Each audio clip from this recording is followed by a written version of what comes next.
Hi ஸ்மலிஸ், என்ன ரொம்ப ஓவராக வேலை வாங்குறாங்க அப்படின்னு சொல்லிட்டு ஒரு ரோபோ வந்து என்ன இருக்குது அப்படின்னா தென்கொரியாவில் தற்கொலை வந்து பண்ணியிருக்கு அப்படின்னு சொல்கிறாங்க. ஸோ அதை பற்றியான வீடியோ தான் இது. அதாவது என்ன அப்படின்னு என்ன நடந்துச்சு அப்படின்னு சொல்லி எடுத்துக்கிட்டிங்க அப்படின்னா, தென்கொரியாவில் குமி அப்படிங்கிற ஒரு பகுதியில் வந்து என்ன அப்படின்னா ஒரு சிட்டி கவுன்சில் வந்து இருந்திருக்கு. ஸோ அந்த கவுன்சிலில் தான் வந்து என்ன அப்படின்னா இந்த ரோபோட் வந்து வேலை வந்து பார்த்துட்டு இருந்திருக்கு.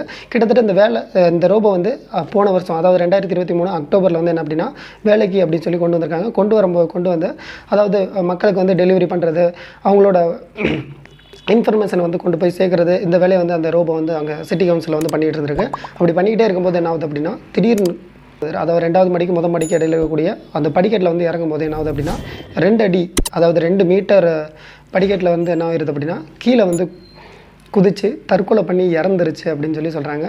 சரிங்களா? ஸோ இதை தெரிஞ்ச உடனே அந்த மக்கள் எல்லாமே ரொம்ப வருத்தப்பட்டிருக்காங்க அப்படின்னு சொல்லி சொல்கிறாங்க. ஸோ இந்த வீடியோ பற்றி நீங்கள் என்ன நினைக்கிறீங்க அப்படின்னு சொல்லி கீழே இருக்கக்கூடிய கமெண்ட் பாக்ஸில் கமெண்ட் பண்ணுங்கள். பாய்.